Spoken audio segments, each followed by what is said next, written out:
लुहरी जल विद्युत परियोजना प्रभावितों का एक प्रतिनिधिमंडल शुक्रवार को उपायुक्त शिमला से मिलने उनके कार्यालय पहुंचा। इस दौरान प्रतिनिधिमंडल ने विभिन्न मांगों को उपायुक्त शिमला के समक्ष रखा।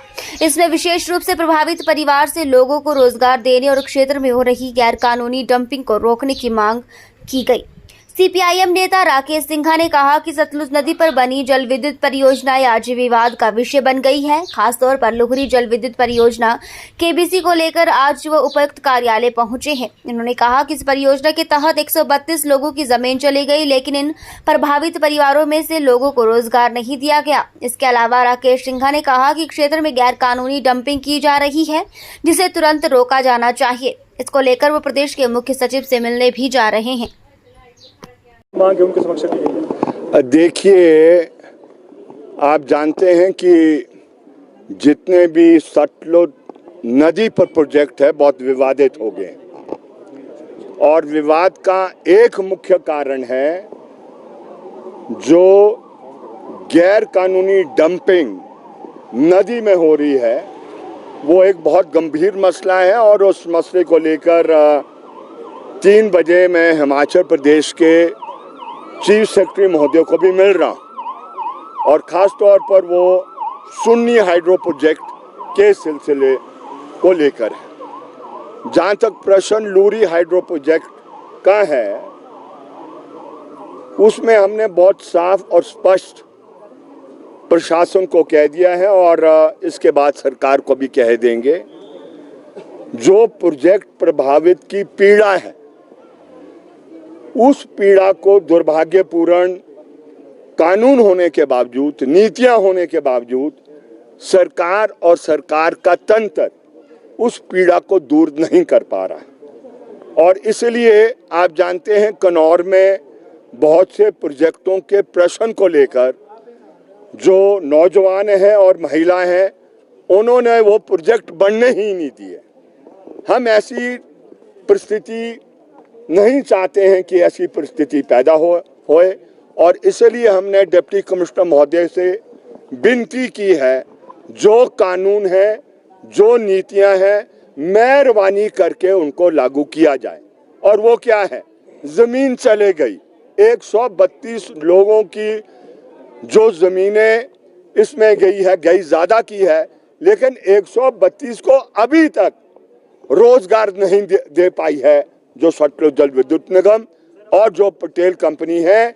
इससे बड़ा दुर्भाग्य क्या होगा, आपने सारी कुर्बानी दे दी, सारी भूमि चले गई, कोई भूमि बची नहीं, लेकिन उसके बावजूद आज प्रोजेक्ट को बनते हुए ये समझ ले आप 5 साल हो गए हैं, लेकिन 5 साल में आप रोजगार नहीं दे पाए।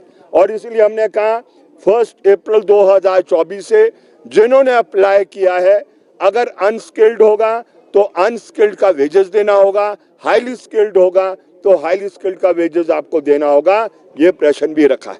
दरारें मकानों में आ गई है, जो ब्लास्टिंग वहां प्रोजेक्ट पर की जाती है, लेकिन सर्वेक्षण के अलावा एक स्थान को छोड़कर जो नृत्य में है वो उसका मुआवजा दिया गया है। लेकिन जितनी भी 11 पंचायतें वो चाहे रामपुर बुशहर में लगती है, कुल्लू वाले इलाके में लगती है या कमार्शन वाले इलाके में लगती है, एक नया पैसा नहीं मिला। और ऊपर से जिस तरीके की बरसात आ रही है, मकान बचेंगे नहीं बचेंगे ये कहना कठिन है।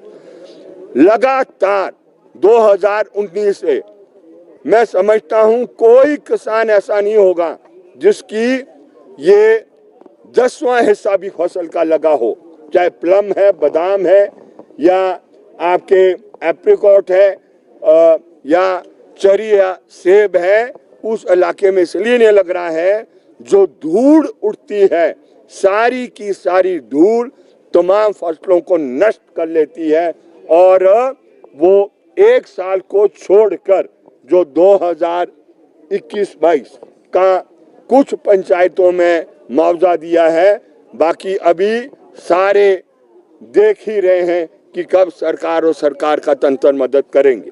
तो इसलिए एक किस्म से हमने आज अपने सुझाव भी दिए हैं, हाथ जोड़ के विनती भी की है। और आप जानते हैं हमारी धारा इस प्रकार की है, जब पानी इससे ऊपर चले जाएगा तो चाहे जो मर्जी हो, फिर ये आर पार की लड़ाई होने वाली है।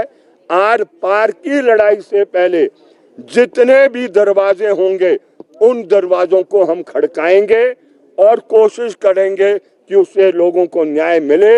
अगर न्याय नहीं मिल पाएगा फिर आखिरी हथियार, हम उस आखिरी हथियार को इस्तेमाल करेंगे और वो आखिरी हथियार हिमाचल प्रदेश की सरकार के लिए अच्छा नहीं होगा। तो समय रहते हुए हम सरकार से अपील कर रहे हैं कि लोगों की पीड़ा को दूर करे जो कानून के दायरे के अंदर आती है।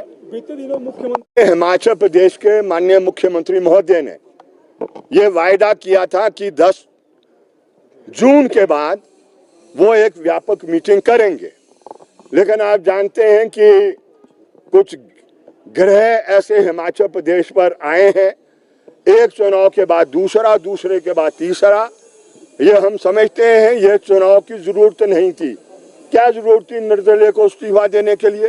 तो अभी हम हिमाचल प्रदेश के मुख्यमंत्री महोदय को जो 10 जून होना था, जब ये 3 निर्दलियों का ये रिजल्ट आ जाएगा, उसके बाद एक बड़ा डेलीगेशन उनके पास आएगा और उसमें हम एक दफा दोबारा विनती करेंगे उनसे कि भाई इन मांगों को हल करें। इस बात को भी हम कह रहे हैं, पानी सारा सूख गया है और उसके लिए डैम से सिंचाई के लिए भी पानी उठाना चाहिए, जो एक नई नीति के रूप में हम सरकार से ये विनती करेंगे।